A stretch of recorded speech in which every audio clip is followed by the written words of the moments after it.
Hi guys, நீங்கள் நம்ம சேனலுக்கு புதுசாக இருந்தீங்கன்னா மறக்காமல் சப்ஸ்கிரைப் பண்ணிக்கோங்க. இது வந்து ஃபாஸ்ட் ரிவிஷன் சீரீஸ்.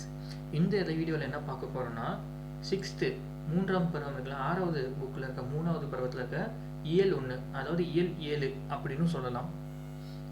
வாங்க நம்ம வீடியோக்குள்ளே போகலாம். ஃபஸ்ட்டு நம்ம பார்த்தோம்னா இதில் பாரதம் அன்றைய நாற்றங்கள் அப்படின்னு சொல்லி ஒரு லெசன். இது வந்து தாரா பாரதி இயற்றியது. தாரா பாரதி வந்து டைரெக்டாக லெசன்லேயே இருக்கார். நம்ம சிலபஸ் இருக்குல்ல, டிஎன்பிசி சிலபஸ், அதில் வந்து டைரெக்டாக இருக்கார். அதனால் கொஞ்சம் முக்கியமான லெசன்.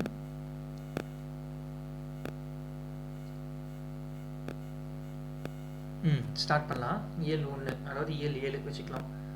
பாரதம் அன்றைய நாற்றங்கள். இதில் வந்து என்ன சொல்லியிருக்கான்னா, செய்யுள் பகுதி பார்த்துக்கலாம், கொஞ்சம் இம்பார்ட்டண்ட்டு. புதுமைகள் செய்த தேசம் இது, பூமியின் கிழக்கே வாசல் இது, தெய்வ வள்ளுவன் நெய்த குரல்தான் தேசம் உடுத்திய நூலாடை. இதில் பாயிண்ட் பார்த்துக்கோங்க. இந்த திருக்குறள் இருக்குல்ல, தேசம் உடுத்திய நூலாடை அப்படின்னு சொல்கிறாங்க. திருக்குறள்னாலும் நூல் தான், இந்த நூல் நம்ம நூல் ஆடைனாலும் நூல் தான். இது ஈஸியாக வந்து ஷார்ட்கட் ரிமெம்பர் வச்சுக்கோங்க. மெய்களை போற்றிய இந்திய தாய்க்கு மெய்யுணர்வே மேலாடை. இந்த மேலாடை என்னன்னா மெய்யுணர்வு. எப்படி குறள் வந்து நம்மளோட நூல் ஆடையாகவும் மெய்யுணர்வு வந்து மேலாடையாகவும் இருக்குதுன்னு சொல்லியிருக்காங்க. காளிதாசன் இருக்கார்ல, அந்த வடமொழி சைடில் வாழ்ந்த ஒரு புலவர், அவரோட பாடல்கள் வந்து பார்த்திங்கன்னா காவிரி கரையில் வந்து எதிரொலிக்குதான். சரிங்களா? கம்பர் வந்து இந்த தெற்கு சைடில் வாழ்ந்தார் பார்த்திங்கன்னா, தமிழ்நாட்டு சைடில் வாழ்ந்த புலவரோட பாடல்கள் எல்லாமே வந்து கங்கைக்கு இசையமைக்குது. எப்படி ஆப்போசிட்டாக சொல்லியிருக்காரு பாருங்கள். காளிதாசரது காவேரி கரையிலையும் கம்பரது கங்கையிலையும் எதிரொலிக்குது அப்படின்னு சொல்லியிருக்காங்க. நெக்ஸ்ட் பார்த்தீங்கன்னா இம்பார்ட்டன்ட் லைன் மட்டும் நான் சொல்லிகிட்டே வரேன். அண்ணல் காந்தியின் சின்ன கழித்தடி தான் அறத்தின் ஊன்றுகோல். இது வந்து பின்னாடியே கொஸ்டினில் கேட்டிருக்காங்க. ஒரு டைம் டிஎன்பிசிலையும் கேட்டிருந்தாங்க கொஸ்டின், ரொம்ப இம்பார்ட்டண்ட்டு. இந்த காந்தியோட கைத்தடி இருக்குது பார்த்தீங்களா, அதுதான் வந்து அறத்தோட ஊன்றுகோல் அப்படின்னு சொல்லியிருக்காங்க. இந்த படமும் பார்த்துக்கோங்க. இந்த நூல் இருக்குது பாருங்கள், திருக்குறள் வந்து நூலாடையாகவும், மெய் உணர்வு இருக்குது பார்த்தீங்களா, அது வந்து மேலாடையாகவும், காந்தியோட கைத்தடி வந்து அறத்தின் ஊன்றுகோல்னு சொல்லியிருக்காரு. இது மூணுமே சொன்னது யாருன்னா தாரா பாரதி. சொல்லும் பொருளும் பார்த்துக்கலாம். மெய்னா உண்மை, இது எல்லாருக்குமே தெரியும். தேசம்னா நாடு. பாடலின் பொருள் நமக்கு தேவையில்லை. நூல்வெளி பார்க்கலாம். தாரா பாரதியோட இயற்பேர் வந்து பார்த்தீங்கன்னா ராதாகிருஷ்ணன். ஞாபகம் வச்சுக்கோங்க. தாரா பாரதின்னு யாருன்னா ராதாகிருஷ்ணன். சில டைம்ஸ் வந்து செய்யுளோட பாட்டு தந்துட்டு இயற்பேர் தந்துடுவாங்க. ராதாகிருஷ்ணன் ஞாபகம் வச்சுக்கோங்க. இந்த 3 வேர்டு, திருக்குறள் ஒன்று வரணும், மெய்யுணர்வு ஒன்றும், காந்தி, இந்த 3மே வந்துச்சுன்னா புதுமைகள் செய்த தேசம் இது. இந்த மாதிரி செய்யுள் வந்தாலே வந்து தாரா பாரதி தான். சரிங்களா? பாரதிங்கிறது இந்தியா முழுக்க வந்து சொல்லியிருப்பான்னு போன வீடியோவில் சொல்லியிருப்போம். இதே வந்து ஆப்போசிட்டாக சொல்கிறாரு பார்த்தீங்களா, அப்படி வந்துச்சுன்னா தாரா பாரதி. தாரா பாரதியோட இயற்பெயர் ராதாகிருஷ்ணன். சரிங்களா? இவர் வந்து கவி ஞாயிறு அப்படின்னு சொல்லியிருக்காங்க. இந்த தாரா பாரதிக்கு ரொம்ப பிடிச்சமான நாள் என்னன்னு பார்த்தீங்கன்னா ஞாயிற்றுக்கிழமை. சரிங்களா? அதே மாதிரி இது கவி ஞாயிறுனா தாரா பாரதி. மொழி ஞாயிறு அப்படின்னு ஒருத்தர் இருக்காரு. மொழி ஞாயிறுன்னு ஒருத்தங்க வந்து சிறப்பாக சொல்லியிருக்காங்க. அவர் யாருன்னா தேவநேய பாவனர். அவருக்கு என்ன ஷார்ட்கட்னா, இந்த ஞாயிற்றுக்கிழமை வந்துச்சுன்னா தெய்வமும் வேணாம் நோயும் வேணாம், என்னை ஃப்ரீயாக விட்டுருங்கப்பா, நான் ஃப்ரீயாக இருந்துக்கிறேன், யாரும் என்ன டிஸ்டர்ப் பண்ணாதீங்க. சரிங்களா? தெய்வமும் வேணாம் நோயும் வேணாம், நான் ஃப்ரீயாக இருக்கேன்னு சொன்னால் தேவநேய பாவனர், தேவர் நோய். சரிங்களா? இது வந்து ஷார்ட்கட்டாக சீத்து சொல்கிறப்போ தேவநேய பாவனர் அப்படின்னு சொல்கிறாங்க. கவி ஞாயிறுனா இவர் வந்து ஞாயிற்றுக்கிழமை வந்து பாடிட்டே இருப்பார் செய்யுள், அதனால தாரா பாரதி. சரிங்களா? நெக்ஸ்ட் பாருங்க, இவர் வந்து பாடினது என்னன்னா ஞாயிற்றுக்கிழமை. ஒரு ஷார்ட்கட்டில் சொல்கிறேன். ஞாயிற்றுக்கிழமை இருந்துட்டு பார்க்குறாரு, ஒரு புதிய விடியலாக இருக்குது. சரிங்களா? இது எங்கள் கிழக்கு, சூரியன் உதிக்கிற திசை பார்த்தா விடியல் பார்த்தீங்கன்னா கிழக்கு திசையில் இருக்குது. விரல் நுனி வெளிச்சங்கள், அப்படியே வந்து ஒரு கை மறைச்சிக்கிட்டு அப்படியே பார்க்குறாரு. இது என்னது இதுன்னு சொல்லி பார்க்குறப்போ புதிய விடியலாக இருக்குது. கிழக்கு சைடில் விரல் நுனிக்கு நடுவில் அந்த வெளிச்சம் வருது. கையை மறைச்சி எந்திரிச்சு பார்க்குறாரு. சரிங்களா? யார்? தாரா பாரதி. தாரா பாரதி ஒரு இடத்த தூங்கிட்டு இருக்காரு. பார்த்தோம்னா இது எங்கள் கிழக்கு, கிழக்கு சைடில் வந்து ஒரு புதிய விடியெல்லாம் இருக்குது. அப்போ வந்து கையை மறைச்சாலும் விரல் நுனிக்கு நடுவில் இந்த வெளிச்சம் வருது. இதுதான் ஷார்ட்கட்டு. இந்த நூல் பார்த்தீங்கன்னா தாரா பாரதியின் கவிதைகள் அப்படிங்கிற ஒரு நூலில் வந்து தொகுத்து இருக்காங்க. மறுபடியும் சொல்கிறேன், தாரா பாரதியோட இயற்பெயர் ராதாகிருஷ்ணன். கவி ஞாயிறுன்னு சொல்லுவாங்க. ஏன்னா வந்து தூங்கிட்டு இருக்கப்போ எந்திரிச்சு பார்த்துருக்காரு. புதிய விடியெல்லாம் இருக்குது, கிழக்கு சைடில் இருக்குது, விரல் நுனிக்கு நடுவில் இந்த வெளிச்சம் வருது. சரிங்களா? இப்பாடல்கள் இப்போ நம்ம இந்த பார்த்தோம்ல பாடல்கள், இது வந்து தாரா பாரதியோட கவிதைகள்ங்கிற தொகுப்புல இருந்து வந்திருக்கு. நெக்ஸ்ட்டு பார்க்கலாம். சரியான விடையை வந்து தேர்ந்தெடுத்து எழுதுங்க. ஈஸி தான். தேசம் உடுத்திய நூலாடை. நூல்னாலே என்ன? திருக்குறள். மெய்யுணர்வுன்னு வந்தால் மேலாடை. காளிதாசனோட தேனிசை பாடல்கள் எங்கே வருது? காளிதாசன் காவேரி கரையிலையும் வருது. எங்கே? காளிதாசன் வந்து காவேரி கரையிலையும். கங்கை இது பார்த்தீங்களா, அங்கே வந்து யார் வருதுன்னா கம்பர் தான் வருது. அப்படியே ஆப்போசிட். மேலே இருக்கிறவரோட பாடல்கள் வந்து கீழேயும், கீழே இருக்கிற நதியிலையும், கீழே இருக்கிற புலவரோட பாடல்கள் வந்து பார்த்திங்கன்னா மேலே இருக்கிற நதிக்கும் வருது அப்படின்னு சொல்லியிருக்காங்க. கலைக்கூடமாக காட்சி தருவது என்னென்னா சிற்பக்கூடம். இது வந்து அந்த செய்யுளுக்கு நடுவுலையே இருக்கும். கலைக்கூடமாக வந்து எது காட்சி தருதுன்னா சிற்பக்கூடம். நூல் ஆடை. இதை வந்து எப்படி பிரித்து எழுதுவோம்னா நூல் கூட்டல் ஆடை. இது வந்து ஈஸி தான். எதிர் கூட்டல் ஒலிக்கும்னா எதிரொலிக்க. எதிர் கூட்டல் ஒலிக்கனா எதிரொலிக்க. இது எல்லாமே ஈஸினா ஃபஸ்ட்டு 2 மட்டும் பார்த்துக்கோங்க. தேசம் உடுத்திய நூலாடை அப்படின்னு வந்தால் நூலாடைனாலே திருக்குறள் தான். காளிதாசன் வந்தாலே காவேரி தான். கம்பர்னு வந்தாலே கங்கை தான். அப்படியே ஆப்போசிட்டாக வச்சுக்கணும். பாரதினா என்ன? இந்தியா முழுக்க இருக்கிற எல்லாரை பற்றியும் பேசியிருப்பார் பாரதி. தாராபாரதினா ஆப்போசிட்டாக மேலே இருக்கிறவருக்கு கீழே இருக்கிற இடத்தையும், கீழே இருக்கிறவருக்கு மேலே இருக்கிற அந்த ஆத்தையும் வந்து லிங்க் பண்ணியிருப்பாங்க. நெக்ஸ்ட்டு வந்து தமிழ்நாட்டில் காந்தியடிகள். இது வந்து ஜஸ்ட் ஒரு டைம் ரீட் பண்ணிக்கோங்க. இம்பார்ட்டன்ட் பாயிண்ட் மட்டும் நான் ஹைலைட் பண்ணியிருக்கேன். அதாவது வந்து காந்தியடிகளை வந்து இந்தியா முழுக்க வந்து சுற்றுப்பயணம் போயிருக்காரு. அதே மாதிரி தமிழ்நாட்டுக்கு வந்து ஒரு 3 தடவை கிட்டத்தட்ட வந்திருக்காரு. ஒவ்வொரு தடவை வரப்பையும் ஒவ்வொரு விஷயம் வந்து சிறப்பாக இருந்திருக்கு. சரிங்களா? ஒவ்வொரு சிறப்பான நிகழ்ச்சிகள் இருக்குது. அதை வந்து சொல்லியிருக்காங்க. எல்லாருக்குமே தெரியும்ல, February 22 பார்த்தீங்கன்னா அந்த ரவுலட் சட்டம்லாம் இருந்துச்சு பார்த்தீங்களா?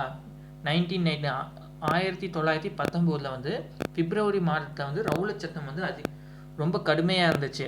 சரிங்களா? அந்த டைமில் வந்து ராஜாஜியோட வீட்டில் வந்து காந்தியடிகள் வந்தார்னா தங்குறதை வந்து வழக்கமாக வச்சுருப்பாரு. காந்தியடிகள் எப்போ வந்தாலும் ராஜாஜி அவரோட வீட்டில் தான் இருப்பாங்க. அந்த டைமில் ஒரு மீட்டிங் போட்டு அவர் பேசிகிட்டு இருக்கிறப்போ வந்து வேகமாக வந்து ஒருத்தர் வந்தார். அவர் யாருன்னா பாரதியார் வந்திருந்தார். இந்த மாதிரி நான் ஒரு கூட்டம் வந்து சேர்த்த போகிறேன், நான் ஒரு கூட்டத்தை வந்து நீங்கள் அந்த கூட்டத்துக்கு தலைமை வைக்கிறீங்களா கேட்டப்போ அன்றைக்கி அவருக்கு வேற ஒரு மீட்டிங் இருந்துச்சு, வேற ஒரு மீட்டிங் எனக்கு இருக்குன்னு சொன்னனால சரி நீங்கள் ஒரு நாள் தள்ளி போட்டுக்கிறீங்களா ஒரு கூட்டத்தை அப்படின்னு சொல்லி காந்தியடிகள் கேட்பாங்க. இல்லை கூட்டம் வந்து சொன்ன மாதிரி நடந்துருக்கோம் அப்படின்னு சொல்லியிருப்பார் பாரதியார். சரி அப்போ நீங்கள் தொடங்க போகிற புது இயக்கத்துக்கு வாழ்த்துக்கள்லாம் அப்படின்னு சொல்லிட்டு பாரதியார் வந்து காந்தியடிகளுக்கு வாழ்த்து சொல்லிட்டு அவர் கிளம்பிடுவார். அப்போ வந்து காந்தியடிகள் வந்து என்னன்னு கேட்டிருப்பாரு. பக்கத்தில் இருந்த ராஜா அவர்களுக்கெல்லாம் கேட்குறப்போ இவங்க யார் அப்படின்னு சொல்லி கேட்டதுக்கு இவர் தான் பாரதியார், தமிழ்நாட்டோட கவிஞர் அப்படின்னு சொன்னாங்க. இவர் வந்து நம்ம ரொம்ப பத்திரமா பாதுகாக்கணும் அப்படின்னு வந்து சொல்லியிருப்பார் காந்தியடிகள். இது வந்து முதல் நிகழ்வு. அடுத்து பார்த்தீங்கன்னா ஒரு 2 வருஷம் கழிச்சு 1919 நடந்துச்சுல பிப்ரவரியில் ரவுலட் சட்டம். அதுக்கடுத்து பார்த்தீங்கன்னா ஒரு 2 வருஷம் கழிச்சு 2021. சரிங்களா? 1921 ஃபஸ்ட்டு நடந்தது செப்டம்பர், ஃபஸ்ட் நடந்தது பிப்ரவரி, இப்போ நடக்கிறது வந்து செப்டம்பர். இப்போ வந்து என்னென்னா மதுரைக்கு வந்து அவர் புகை வண்டியில் வந்துட்டுருக்காரு காந்தியடிகள். அந்த டைமில் பார்த்தப்போ வந்து பார்த்திங்கன்னா இங்கே இருக்க பெரும்பாலான மக்கள் வந்து பார்த்திங்கன்னா இடுப்பில் ஒரே ஒரு துண்டை மட்டும் கட்டிக்கிட்டு அந்த வயலில் வந்து வேலை செஞ்சுட்டு இருப்பாங்க. அப்போ வந்து காந்தியடிகள் பார்த்துட்டு இந்தியாவில் இருக்க பெரும்பாலான மக்களுக்கு வந்து ஒரு உடை மட்டும்தானே இருக்குது, அதாவது கீழே துண்டு மட்டுமே கட்டிட்டு அவங்க வேலை செய்கிறாங்களே, அவ்வளோ வறுமையாக இருக்கிறப்போ நாம் மட்டும் எதுக்கு இவ்வளோ பெரிய கோட் ஷூட்லாம் போட்டுக்கிட்டு இருக்கணும், நாமளும் வந்து ஒரு எளிமையான தவக்கோலத்துக்கு மாறிடலாம் அப்படின்னு சொல்லி நினச்சிருப்பாரு. அதனால காந்தியடிகளோட உடையில் வந்து பெரிய மாற்றத்தை ஏற்படுத்திய ஊர் என்னன்னு பார்த்தா மதுரை. தமிழ்நாட்டில் இருக்க மதுரைக்கு வந்தப்போ தான் அவர் வந்து இந்த மாதிரி ஒரு ட்ரெஸ் வந்து அவரோட வந்து மாற்றிக்கணும் அப்படின்னு மாற்றிருப்பார். இது வந்து முக்கியமான பங்கு எங்கன்னா மதுரைக்கு வந்திருக்கும். அடுத்து பார்த்திங்கன்னா ஒரு டைம் வந்து காரைக்குடிக்கு வந்திருப்பார், சுற்றுப்பயணம் வந்து மேற்கொண்டிருப்பார். சரிங்களா? அப்போ வந்து பார்த்தோன்னா கானாது காத்தான் அப்படிங்கிற ஒரு ஊர் இருக்கும். அந்த ஊரில் வந்து அவர் வந்து சுற்றுப்பயணம் மேற்கொண்டு அங்கே ஒரு வீட்டுக்கு வந்து போயிருப்பார் அழைப்பின் பேரில். அந்த வீட்டில் வந்து பார்த்தோம்னா வெளியூரோட பொருட்களுக்கு பார்த்தீங்கன்னா வெளிநாட்டு பொருட்கள் எல்லாமே வச்சு அழகாக வந்து ரொம்ப டெக்கரேட் பண்ணியிருப்பாங்க. அதை பார்த்துட்டு வந்து காந்தியடிகள் அந்த வீட்டோட உரிமையாளர்கிட்ட சொல்லியிருப்பாங்க, இதில் செய்கிற நீங்கள் இன்வெஸ்ட் பண்ணுற காஸ்ட்டை எனக்கு ஒரு சின்ன தொகை இருந்தாலே போதும், நம்ம உள்நாட்டு பொருட்களை வச்சே வந்து இந்த வீட்டை இன்னும் நான் அழகாக மாற்றிடுவேன் அப்படின்னு சொல்லியிருப்பேன். அது கேட்டுட்டு அடுத்த தடவை காந்தியடிகள் வரப்போ பார்த்தீங்கன்னா அந்த வீட்டோட உரிமையாளர் இருக்கான்னு பார்த்தீங்களா, அவர் என்ன பண்ணியிருப்பாருன்னா வெளிநாட்டு பொருட்கள் எல்லாமே வந்து புறக்கணிச்சிருப்பாரு. சரிங்களா? ஸ்வதேசி மூமெண்ட் தான். ஒரு சின்ன சொல்லணும்னா ஸ்வதேசி மூமெண்ட் சொல்லுவாங்க பார்த்தீங்களா, அந்நிய அயல்நாட்டு பொருட்களை வந்து புறக்கணித்து உள்நாட்டு பொருட்களுக்கு வந்து நம்ம முக்கியத்துவம் கொடுக்கறது. அந்த மாதிரி அவர் வெளிநாட்டு பொருட்களை எல்லாமே வெளியில் அனுப்பிட்டு தன்னோட உள்நாட்டு பொருளை வச்சு ரொம்ப எளிமையாக வச்சுருப்பார். இதை பார்த்துட்டு காந்தியடிகள் ரொம்ப சந்தோஷப்பட்டு அவருக்காக வந்து பாராட்டியிருப்பார். அடுத்த நிகழ்வு என்ன பார்த்தீங்கன்னா, ஒரு டைம் வந்து காந்தியடிகள் மதுரையில் தங்கி இருந்தாங்க. சரிங்களா, ட்ரெயினில் போகிறப்போ மதுரையை பார்த்துட்டு போனப்போ ட்ரெஸ் வந்து சேஞ்சு, அவரோட ட்ரெஸ்ஸில் வந்து பெரிய சேஞ்சஸ் இருந்துச்சு, மாற்றம் இருந்துச்சு. இப்போ பார்த்தீங்கன்னா மதுரையில் ஒரு நாள் தங்கியிருந்தப்போ மீனாட்சி அம்மன் கோயிலுக்கு வந்து அவங்கள வர சொல்லி அழைப்பு எடுத்திருந்தாங்க. அப்போ பார்த்தீங்கன்னா அந்த கோயிலுக்கு செல்றதுக்கு வந்து ஒரு மக்களுக்கு வந்து அனுமதி இருக்கான்னு கேட்டிருப்பாங்க. அப்போ வந்து இல்லை அப்படின்னு சொன்னதுனால சரி அப்போ நான் அந்த கோயிலுக்கு வரல அப்படின்னு சொல்லியிருப்பாங்க. அப்புறமா வந்து கொஞ்ச நாள் கழிச்சு அந்த மதுரைக்கு அவர் வந்தப்போ வந்து மக்கள் எல்லாருக்கும் வந்து அனுமதி கொடுத்ததா தெரிய வந்தோடனே அப்போ தான் வந்து மதுரை மீனாட்சி அம்மன் கோயிலுக்கு போயிருப்பாங்க. இதே மாதிரி குற்றாலத்துலேயும் ஒரு நிகழ்ச்சி நடந்திருக்கும். குற்றாலத்தில் ஒரு அருவியில் குளிக்கிறதுக்காக கூப்பிட்டுருப்பாங்க. பட் ஆனால் அந்த போகிற வழியில் ஒரு கோவிலில் வந்து ஒரு சாராரை வந்து போகிறதுக்கு தடையாக இருக்கும். அதனால வந்து அந்த கோவிலுக்கு போவதுனால சரி காந்தியடிகளும் நான் வந்து போக மாட்டேன், அந்த பாதையை வந்து நான் பயன்படுத்த மாட்டேன், எல்லா மக்களும் எல்லாமே இருக்கிற தடை இல்லாத இடத்துக்கு மட்டும்தான் நான் போவேன் சரி சொல்லியிருப்பாரு. அடுத்து பாருங்க, இது கொஞ்சம் ரொம்ப இம்பார்ட்டண்ட்டு. இதுதான் எப்பவுமே கொஸ்டின் கேட்டுகிட்டே இருப்பாங்க. காந்தியடிகள் வந்து இந்தியாவுக்கு வரக்கு முன்னாடி தென்னாப்பிரிக்காவில் பாரிஸ்டர் அந்த வழக்கறிஞராக வந்து இருந்திருக்காரு. அங்கே தான் வந்து இந்த சத்தியாகிரக முறை இருக்குது பார்த்தீங்களா, இதெல்லாமே வந்து ப்ராக்டிஸ் பண்ணியிருப்பாரு. நம்ம ஹிஸ்ட்ரி புக்கில் எல்லாருக்குமே தெரியும். அதோட நிகழ்வு தான் இது. காந்தியடிகள் அப்போது தென்னாப்பிரிக்காவில் இருந்தப்போ என்ன பண்ணார்னா அந்த தமிழ் மொழி இருக்குது பார்த்தீங்களா, கற்க தொடங்கியதான் வந்து சொல்லியிருக்காரு.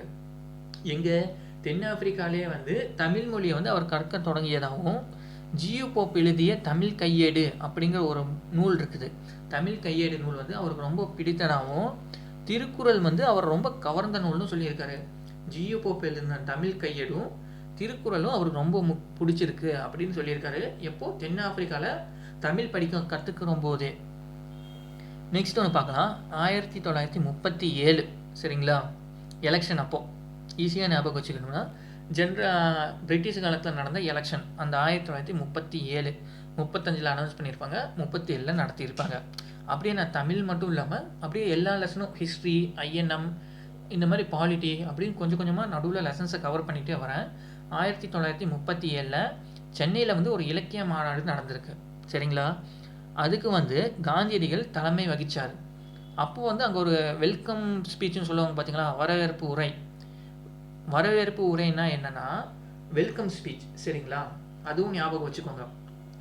அதுக்கு வந்து யாருன்னா உவே சாமிநாதன் வந்து இந்த வெல்கம் ஸ்பீச் வந்து தலைவராக இருந்திருக்காரு. அவர் வந்து உரையாற்றியிருக்காரு.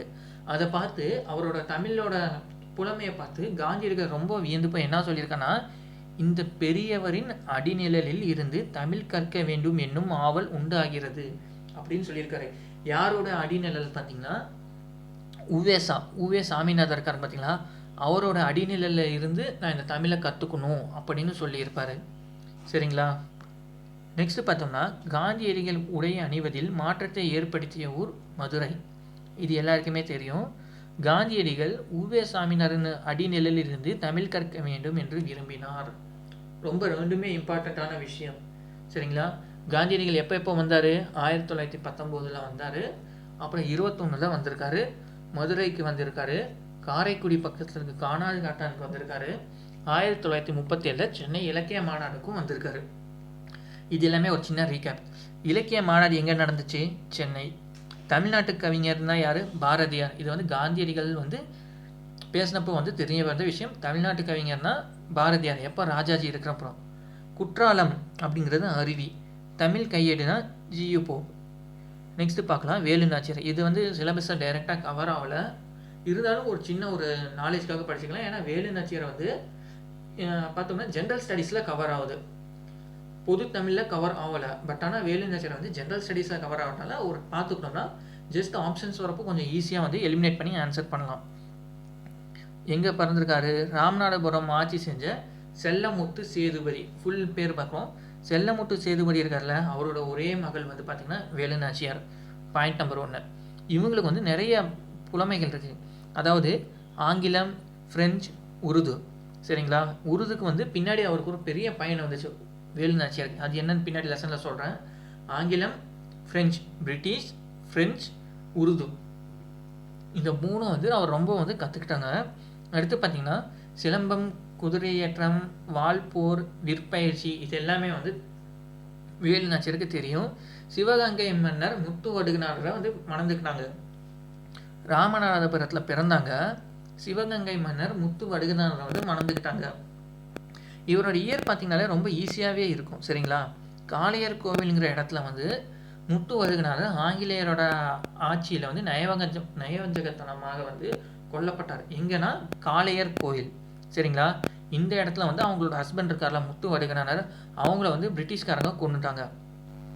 அப்போ வந்து ஒரு 8 வருஷம் வந்து திண்டுக்கல் கோட்டையில் வந்து தங்கி, கோபால நாயக்னு சொல்லுவாங்க, அவரோட திண்டுக்கல் கோட்டையோட அரசர், அவரோட தயவில் வந்து அங்கே தங்கி என்ன பண்ணியிருக்காங்க, ஒரு பெரிய படையை வந்து திரட்டி பயிற்சி செஞ்சுட்டு இருக்காங்க.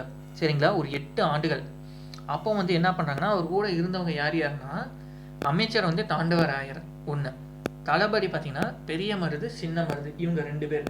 டோட்டலாக யார்? கோபால நாயக், அமைச்சர் தாண்டவராயர், தளபதி பார்த்தீங்கன்னா பெரிய மருது, சின்ன மருது. இதில் இன்னொருத்தங்க ஒரு இம்பார்ட்டண்டான கேரக்டர் யாருன்னு பார்த்தீங்கன்னா குயிலி. சரிங்களா? இங்கே இருக்காங்களே இவங்க தான் வந்து குயிலி. இப்போ வந்து என்ன பண்ணியிருப்பாங்கன்னா, இந்த தாண்டவராயர் இருக்க வந்து இந்த அமைச்சர் அவரோட சேர்ந்துட்டு ஹைதர் அலிகிட்ட போயிட்டு உருதுல பேசியிருப்பாங்க. இந்த மாதிரி நான் வந்து ஆங்கிலேயரை வந்து எதிர்த்து போட எனக்கு வந்து ஒரு 5000 குதிரைப்படைகளை வந்து நீங்கள் தாங்க, காலாட்படைகள், குதிரைப்படைகள்லாம் நீங்கள் எனக்கு தாங்க. இதை வச்சு நான் வந்து ஆங்கிலேயரை வந்து எங்களோட ஊர் தமிழ்நாட்டிலேருந்து நான் விரட்டி அடிச்சிடறேன் அப்படின்னு சொல்லி உருதுல பேசினப்போ பார்த்தீங்கன்னா, இந்த ஹைதர் அலி இருக்கார்ல அவரோட வந்து முகத்தில் ஒரு பெரிய மகிழ்ச்சி வந்து தெரியுது. சரிங்களா? இது வந்து ஒரு சின்ன அப்படியே ஸ்டோரி ரீட் பண்ணாலே போதும். ரொம்ப இம்பார்ட்டண்ட்டான விஷயம் இதில் எதுவுமே இல்லை. சரிங்களா? நெக்ஸ்ட்டு பார்த்தோம்னா, நெக்ஸ்ட்டு லைன் பார்த்தீங்கன்னா, மருது சகோதரர்கள் வந்து ஆண்கள் படை பிரிவு இருக்குது பார்த்தீங்களா, அதுக்கு வந்து தலைமை வகிக்கிறாங்க. பெண்கள் பிரிவுக்கு பார்த்தீங்கன்னா குயிலி இருக்காங்க. சரிங்களா? இதில் பார்த்தீங்கன்னா உடையாளுங்கிற ஒரு பெண்ணை வந்து அவங்க வந்து ஆங்கிலேயர் வந்து கொலை பண்ணிடுவாங்க. ஏன்னு சொன்னால், இந்த வேலு நாச்சியார் அவங்கள வந்து எங்கே இருக்காங்கன்னு சொல்லி கேட்டிருப்பாங்க. அவங்க வந்து சொல்லாததுனால வந்து இவங்களை வந்து ஆங்கிலேயரை வந்து கொலை பண்ணியிருப்பாங்க. அந்த விஷயம் வந்து வேலு நாச்சியாருக்கு வந்து தெரியுது. அப்போ வந்து இந்த போருக்கு போகிறாங்க பார்த்தீங்களா, அதுக்கு முன்னாடி வந்து இவங்களுக்கு ஒரு நடுகள் வந்து வச்சுட்டு, அந்த நடுகளுக்கு வந்து தன்னோட வேலு நாச்சியார் அவங்களோட தாலியே வந்து காணிக்கையாக தந்து, அப்போ இருக்க படை வீரர்கள் என்ன சொல்கிறாங்கன்னா, உடையாள் புகழ் ஓங்குக அப்படின்லாம் முழக்கமிட்டுட்டு, அதுக்கப்புறமா தான் அவங்க எங்கள் போருக்கு போகிறாங்க. காளையர் கோயில் வந்து பார்த்தீங்களா, அதை வந்து ஃபஸ்ட்டு வந்து அவங்க வந்து கடும் சண்டைக்கு அப்புறமா வந்து வேலு நாச்சியார் கைக்கு போயிடுது. அடுத்து பார்த்தீங்கன்னா சிவகங்கை கோட்டை பார்த்தீங்கன்னா நெக்ஸ்ட் வந்து தாக்கலாம்னு சொல்லி முற்படுறப்போ வந்து கோட்டையோட வாசல் பூட்டப்பட்டிருக்கும். எப்பவுமே வந்து கோட்டையோட வாசல் வந்து பூட்டியிருப்பாங்க. எப்போ திறப்பாங்கன்னா, இந்த விஜயதசமி நாள் இருக்குது பார்த்தீங்களா, அப்போ வந்து திறப்பாங்க. அதுவும் வந்து பெண்களுக்கு மட்டும்தான் அனுமதி இருக்குது. அந்த டைமில் வேலு நாச்சியார் என்ன சொல்லியிருப்பாங்கன்னா, இந்த விஜயதசமி டைமில் வந்து நம்மளோட ஆளுங்க வந்து மாறு வேஷத்தில் கூடையில் பூக்களோட பழங்களோட இந்த மாதிரி எடுத்துக்கிட்டு அதோட ஆயுதங்களை மறைச்சி உள்ளே போட்டும், உள்ளே போயிட்டு இந்த ஆங்கிலேயரை தாக்கணுன்னே நம்மளோட ஆண்கள் பிரிவு உள்ளே நுழைஞ்சி தாக்கட்டும் அப்படின்னு சொல்லியிருப்பாங்க. இதுக்கு பொறுப்பு யாருன்னு பார்த்தீங்கன்னா குயிலி இருக்காங்க பார்த்தீங்களா, அவங்க தான். அவங்க உள்ளே போயிட்டு அந்த ஆயுத கிடங்குன்னு இருக்குது பார்த்தீங்களா, அதில் தன்னோட தண்ணியே வந்து எரிச்சிக்கிட்டு தீப்பற்ற வச்சு அந்த ஆயுத கிடங்குல போய் விழுந்து எல்லாத்தையுமே வந்து அங்கே இருக்க எல்லாத்தையுமே வந்து அழிச்சிருப்பாங்க. சரிங்களா? நெக்ஸ்ட்டு பார்த்தோம்னா, இதில் வேலு நாச்சியாரோட இம்பார்ட்டண்ட் இயர் வந்து ரொம்ப ஈஸி தான். இதில் பார்த்தீங்கன்னா 1730 1730. ஓகேங்களா? 1730 1796 வரைக்கும் இருக்கும். இதில் 1770 வரைக்குமே வந்து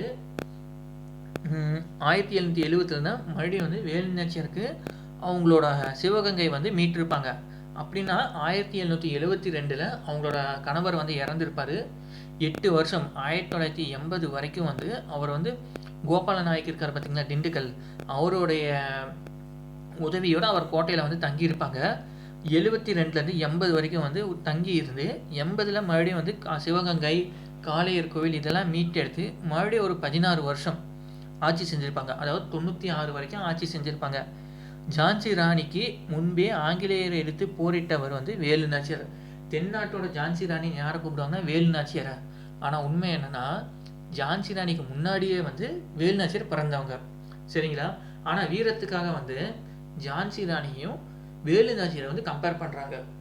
ஜான்சி ராணிக்கு முன்னாடி பிறந்தவங்க யார்? வேலு நாச்சியார். ஆனால் வேலு நாச்சியார் என்னன்னு சொல்லிடுவாங்க, தென்னாட்டோட ஜான்சி ராணி அப்படின்னு சொல்லுவாங்க.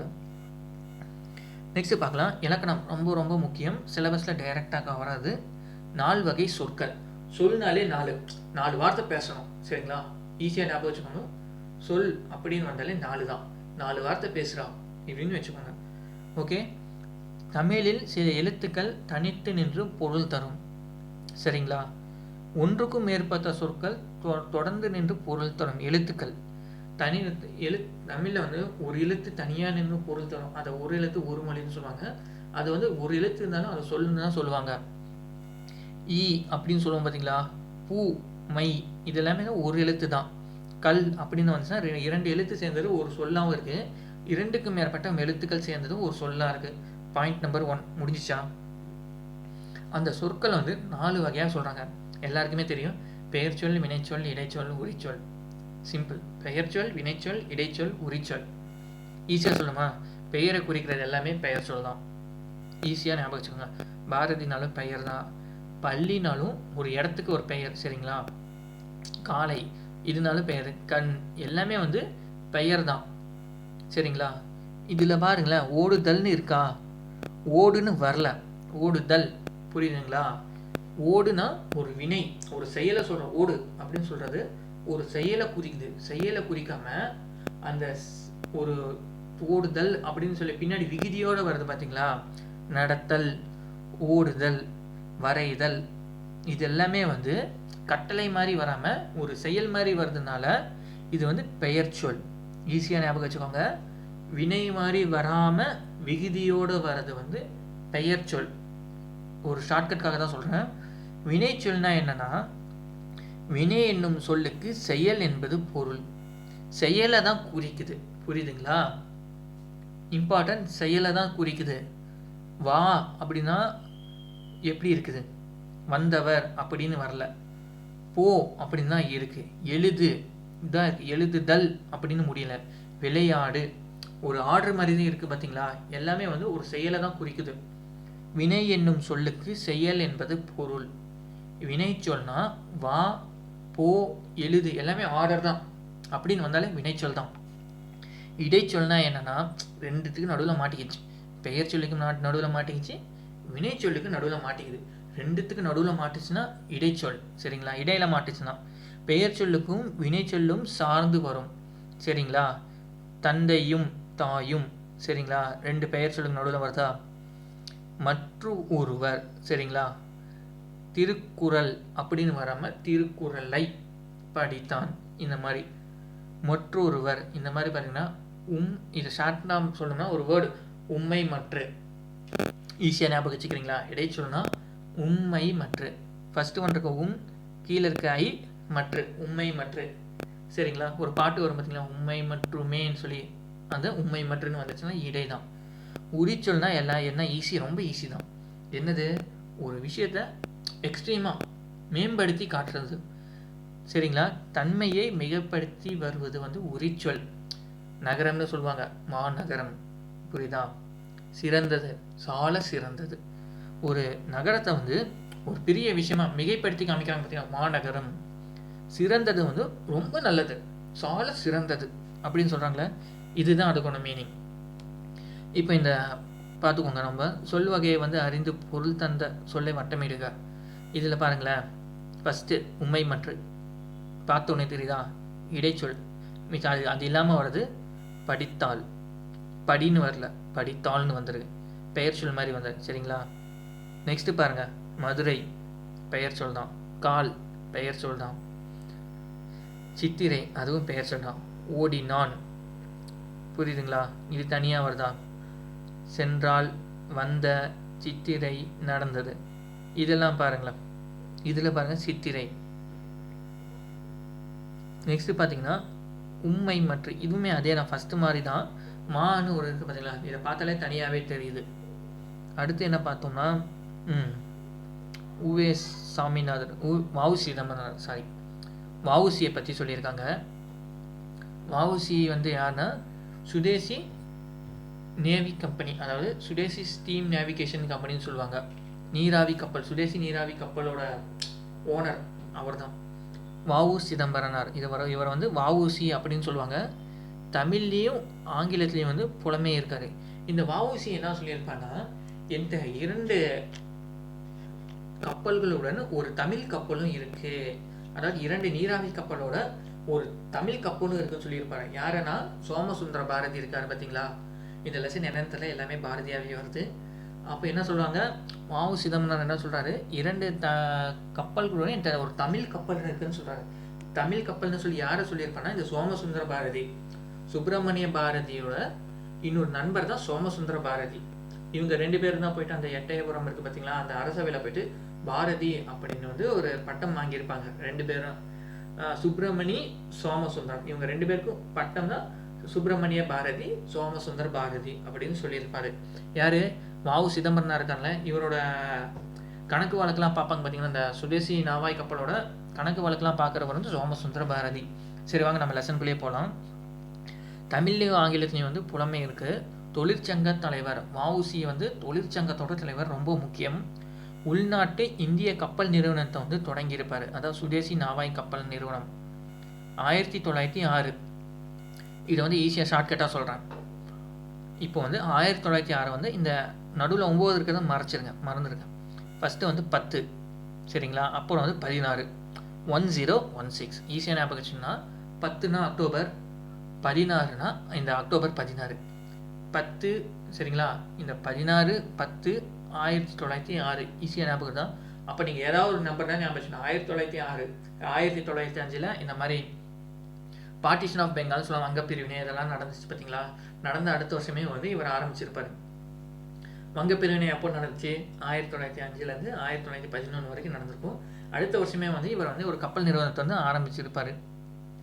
எங்கன்னா நம்ம தூத்துக்குடியிலேருந்து இலங்கையோட கொழும்பு வரைக்குமே போயிருக்கோம், சரிங்களா. 2 கப்பல் வாங்கியிருப்பார்.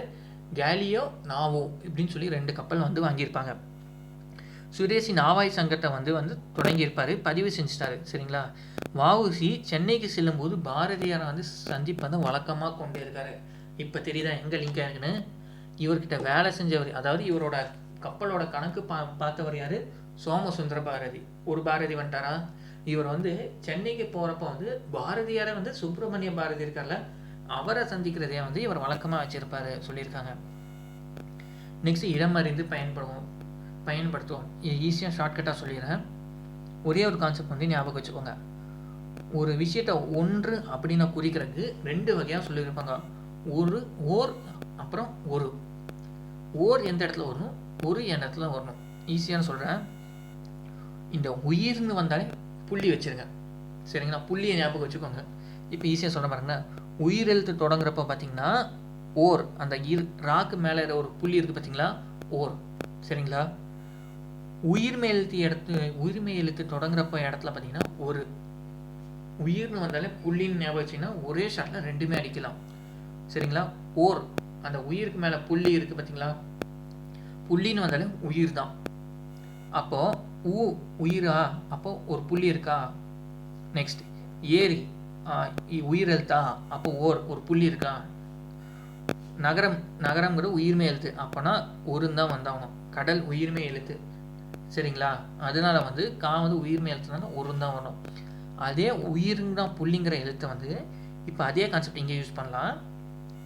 உயிர் எழுத்து வரப்போ புள்ளி, அக்து, இக்கு இருக்கு பார்த்தீங்களா, அக்கு, அதுவும் புள்ளி கணக்கில் தானே வருது. 3 புள்ளி, முப்புள்ளி, முப்பார் புள்ளி, தனிநிலை, இடைநிலை, இப்படி அக்குக்கு நிறைய பேர் இருக்கு, சரிங்களா.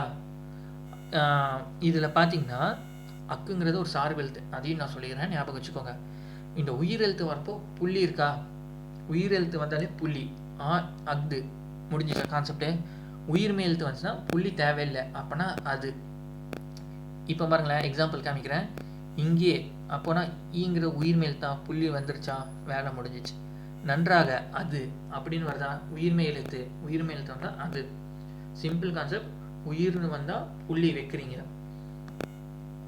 இதில் பாருங்களேன், இதில் எல்லாமே தப்பு. உயிர் எழுத்து வந்துச்சுன்னா ஒரு அழகிய சிற்றூரில் ஒரு குளம் இருந்தது. சொல்லுங்க எப்படி வரணும். அழகியனா ஆனால் உயிர் எழுத்து, அப்போனா ஓர் அப்படின்னு வரணும். குளம்க்கும் பார்த்தீங்கன்னா குளம்க்கு எப்படி வரணும், ஒரு அப்படின்னு வரணும். அப்படியே மாற்றி போடணும். நெக்ஸ்ட் பாருங்க. கலை சொற்கள் அறிவோம். நாட்டுப்பற்றுனா பேட்ரிசம் ரொம்ப இம்பார்ட்டண்ட். சிற்பக்கலை கூடம்னா ஆர்ட் கேலரி. இலக்கியம்னா லிட்ரேச்சர். மெய்யுணர்வு, இப்போ அந்த தாராபாரதியோட பாட்டில் வந்து பார்த்தீங்களா, மெய்யுணர்வே மேலாடை அப்படின்னு வருது. நாலேஜ் ஆஃப் ரியாலிட்டி, இது ரொம்ப முக்கியம். நாலுமே ரொம்ப முக்கியம்னா ஈஸியாக வந்து குழப்பிப்பீங்க. சரிங்களா? நாட்டுப்பற்றுனா தேசப்பற்று, நாட்டுப்பற்று இதெல்லாம் வந்துச்சுனாலே பேட்ரிசம் தான். சரிங்களா? கலைக்கூடம்னா ஆர்ட் கேலரி, இது ஈஸியாக ஞாபகம் வச்சுக்கலாம். ஃபஸ்ட் இயர் மட்டும் கொஞ்சம் ஞாபகம் வச்சுக்கோங்க. இலக்கியம்னா லிட்ரேச்சர், அது எல்லாருக்குமே தெரியும். கிளாசிக்கல் லிட்ரேச்சர் அப்படின்னு சொல்லுவாங்களே, அதே தான். நெக்ஸ்ட்டு பார்த்தீங்கன்னா நாலேஜ் ஆஃப் ரியாலிட்டி அப்படின்னா மெய்யுணர்வு. அவ்வளோதான். இது நான் ஃபஸ்ட்டு யூனிட் அவ்வளோதான், ரொம்ப ஈஸி தான். செகண்ட் யூனிட் இன்னொரு வீடியோவாக தனியாக நான் இது போஸ்ட் பண்ணுறேன். நீங்கள் நம்ம சேனலுக்கு புதுசாக இருந்தீங்கன்னா மறக்காமல் சப்ஸ்கிரைப் பண்ணிக்கோங்க. இந்த ஃபாஸ்ட் ரிவிஷனில் வர ஒவ்வொரு வீடியோவும் பாருங்கள். ரொம்ப ஒரு ரொம்ப ஸ்லோவாகவும் இல்லாமல் ஃபாஸ்ட்டாகவும் இல்லாமல் ஒரு சின்ன சின்ன ஷார்ட்கட்ஸ் வச்சே வந்து எக்ஸ்பிளைன் பண்ணுறேன். தேங்க்யூ.